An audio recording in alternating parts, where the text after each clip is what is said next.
Assalamualaikum warahmatullahi wabarakatuh. Halo semuanya. Perkenalkan, nama saya Sarda dengan NIM H032037 dari kelas Biologi A 2020, Fakultas Keguruan dan Ilmu Pendidikan, Program Studi Pendidikan Biologi. Di sini saya akan menjelaskan mengenai mekanisme dari potensial aksi guna memenuhi tugas mata kuliah saya, yaitu genetika molekuler. Nah, sebelum kita ke materinya, perlu kita ketahui bahwa neuron itu adalah unit kerja sistem saraf pusat.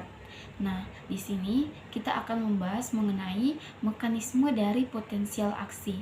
Untuk itu, Sebelum kita mengetahui dari mekanisme potensial aksi, alangkah baiknya kita mengetahui terlebih dahulu mengenai apa yang dimaksud dengan potensial aksi. Jadi, potensial aksi adalah aliran ionik positif dan negatif yang bergerak di membran sel. Jadi, semakin besar diameter akson, semakin cepat juga penghantaran potensial aksi. Karena tahanan arus listrik berbanding terbalik dengan luas penampang penghantar arus tersebut. Jadi, apa sih sebenarnya penyebab dari potensial aksi? Jadi potensial aksi itu ditimbulkan oleh adanya sensasi yang dirasakan oleh tubuh. Jadi untuk itu ya, mari kita ketahui terlebih lanjut lagi mengenai mekanisme dari potensial aksi yang terbagi menjadi 4 tahap. Nah, tahapan pertama apa saja? Mari kita jelaskan. Pada mekanisme potensial aksi ini dibagi menjadi 4 tahap. Lalu tahap yang pertama itu dinamakan tahap istirahat. Pada tahap ini, membran dapat dikatakan terpolarisasi karena selama tahap ini berlangsung, potensial membrannya bersifat negatif dengan nilai sekitar min 90 mV. Itu untuk tahap pertama. Dan tahap yang kedua dinamakan dengan tahap depolarisasi. Pada tahap ini, membran secara tiba-tiba menjadi sangat permeabel terhadap ion natrium. Perhatikan gambar ya.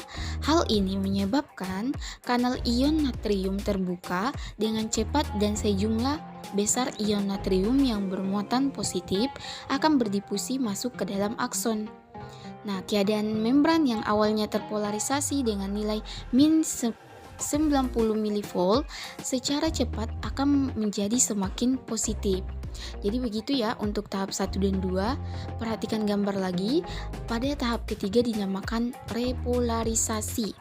Tahapan ini berlangsung setelah tahap depolarisasi berakhir dan membran menjadi lebih permeabel terhadap kalium.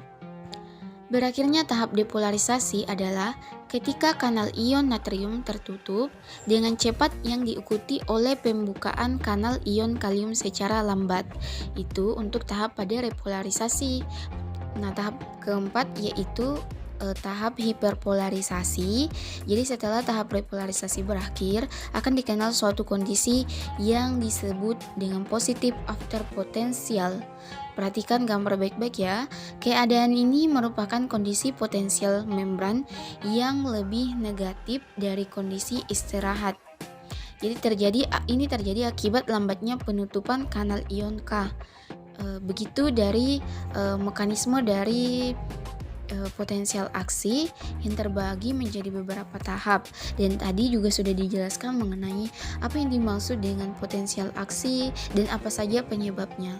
Jadi mungkin cukup sekian dari saya akhiri.